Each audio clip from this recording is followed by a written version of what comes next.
Nous sommes le dimanche 9 novembre, il est un peu plus de minuit, même dans le matin, et je voudrais parler du poids du collectif et l'importance de la transmission au niveau du collectif.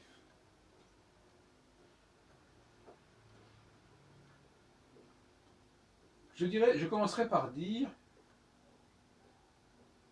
qu'on est souvent frappé de rencontrer des gens qui ressemblent aux personnes que l'on connaît. C'est une expérience qui est assez fréquente.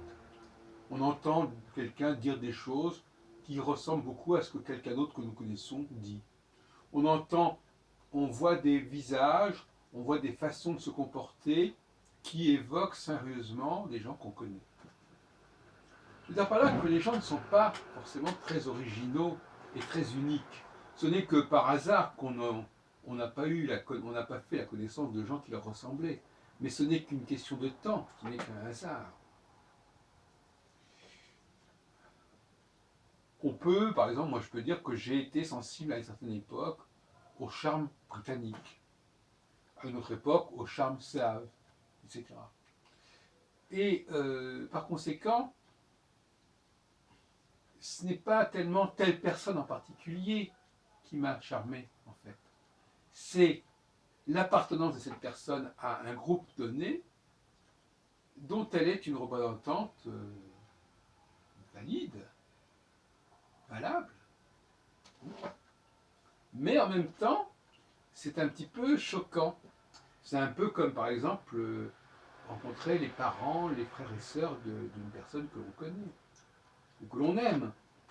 Eh bien, c'est pas toujours très drôle de retrouver les traits de la personne bien aimée sur le visage d'un frère ou d'une sœur ou d'une mère.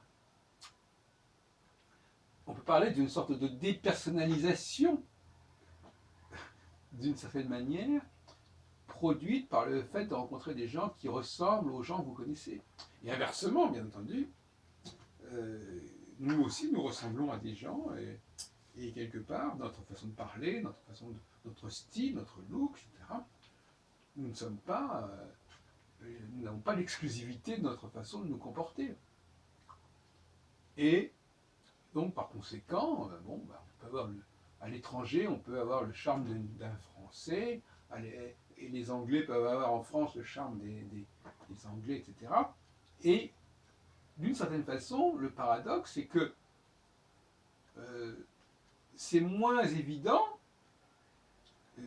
si je fréquente des Français, je ne vais pas leur mettre, je ne vais pas tomber dans le panneau de tomber sous le charme de la France. Hein, à ce moment-là, il n'y aura pas ce problème-là. C'est pour ça que la fréquentation des étrangers ou des étrangères fait problème.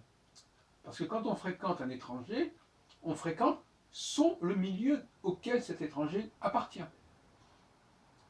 Et pas uniquement cette personne en particulier. En revanche, quand on fréquente quelqu'un qui n'est pas un étranger, et bien à ce moment-là, on a des subtilités, des nuances, des différences qui vont retenir notre attention et qui feront qu'on percevra beaucoup mieux la spécificité de la personne. Voilà. C'est un premier point que je voulais signaler. Le deuxième point, je vais essayer de le relier au premier, mais ce n'est pas certain, c'est que, bien évidemment, je le disais tout à l'heure, non seulement les gens se ressemblent, mais les gens disent la même chose, lisent la même chose. Et c'est le phénomène du clone, du clonage. Et ça, c'est vrai aussi à l'intérieur de sa propre communauté. Et là aussi, on peut avoir des désillusions en s'apercevant que, voilà, telle personne répète ce que d'autres personnes ont dit, ou alors, encore plus drôle, elle se répète elle-même indéfiniment. Une fois, vous l'entendez, bon, vous dites, tiens, intéressant, et puis vous la voyez répéter X fois la même chose sur un certain temps. C'est un problème. Et puis le dernier point que je voudrais développer ici, c'est le malentendu qu'il y a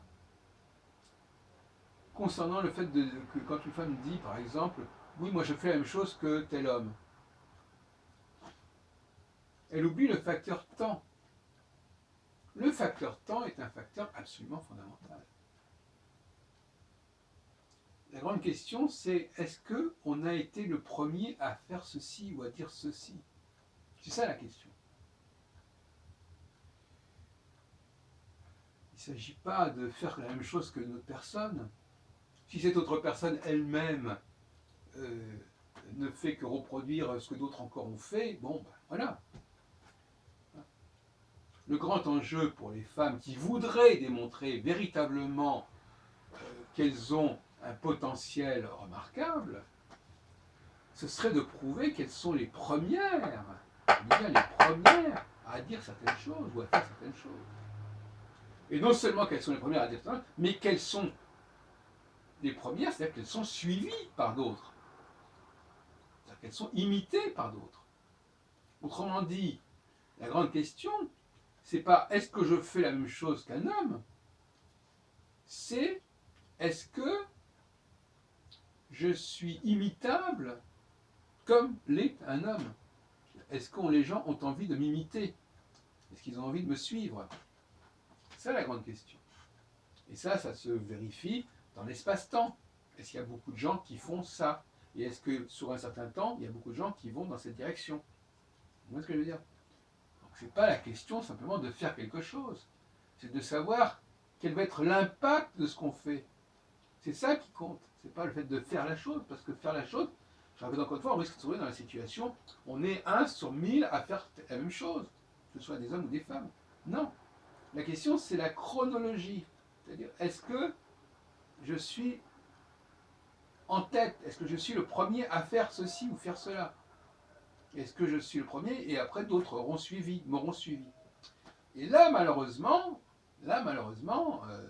les femmes, elles ne sont pas gagnantes dans ce petit jeu. Hein. Elles ne sont pas gagnantes parce que, alors évidemment, on pose mal le problème. À partir du moment où on pose mal le problème, on n'a pas de bonne réponse. Mais si on pose le problème en termes de potentiel d'influencer d'autres personnes sur une grande échelle et sur une longue période de temps, alors là, effectivement, les choses vont être intéressantes. Et ça ne s'imite pas. On peut jouer la comédie, le simulacre sur une période X de temps. Là, dans un espace-temps limité, on peut faire croire qu'on est le premier et on peut croire qu'on a un impact considérable. Bon. Mais dès qu'on élargit l'espace-temps, on s'aperçoit que, aussi bien on l'élargit en amont qu'en aval, on s'aperçoit que cette personne-là, bon, ben, finalement, elle vient après coup, elle vient après la bataille, et puis de toute façon, personne ne s'intéresse à ce qu'elle fait, parce que tout simplement, elle n'est pas originale. On s'intéressera à ce qu'elle fait en tant que membre d'un ensemble qui fait certaines choses. On retombe dans le même problème que tout à l'heure. Effectivement, la force, là, c'est la force du collectif. Effectivement, en tant que membre d'un collectif, je peux avoir une certaine influence. Et c'est ça l'issue de ce cours, les observatoires pour les femmes, c'est effectivement de dire, voilà, nous, collectivement, nous avons un certain poids. Mais ce n'est pas le problème de l'homme, ça. Ce n'est pas la question de l'homme. L'homme, il n'est pas comme ça. L'homme, il veut être le premier, tout court. Il veut être le premier dans le temps, et il ne veut pas qu'il y ait de gens avant lui qui aient dit ce qu'il a dit. Il ne veut pas être un imitateur, il ne veut pas copier. Il y a un mimétisme bien entendu, parce qu'il va être inspiré par les œuvres et les travaux de prédécesseurs, ça va de soi, mais pas au point de reproduire textuellement. Et surtout, le premier, il a un profil particulier, celui qui dit les choses en premier, en fin de compte, au moment où il le dit, il est tout seul à le dire. À partir du moment où je ne suis plus tout seul à le dire, il y a d'autres personnes qui en même temps disent la même chose que moi, c'est raté, c'est fini. On n'est plus dans la course. Donc, il faut savoir quelle est sa place. Bon, il est un fait qu'être deuxième, c'est déjà pas mal. être celui qui vient, le petit groupe de gens qui vient juste après le premier et qui a le mérite d'avoir découvert l'intérêt de ce travail initial, c'est excellent. C'est excellent. Donc si vous voulez, ça c'est le deuxième. Hein. On est deuxième, on a repéré, on a trouvé, on a senti, on a eu du flair et on voit que ça c'est quelque chose d'intéressant. On s'en inspire, on le prend. Et par cela même, on va désigner quelque part la personne qui est à l'origine du processus. Et donc on va participer à l'irrigation, à la fécondation qui va en découler. Mais quand on vient en troisième, quatrième, cinquième rang, bon, c'est plus la même chose. Alors on n'a ni le mérite d'avoir créé quelque chose, ni le mérite d'avoir découvert la création. On vient comme ça, après coup, dire oui, c'est très bien, etc. Et puis parce que ça a déjà été confirmé par des autres avant nous. Bon, là, c'est un autre problème. Donc, le critère, c'est l'espace-temps. Est-ce que j'ai un potentiel au niveau de l'espace-temps? Le reste, c'est du pipeau.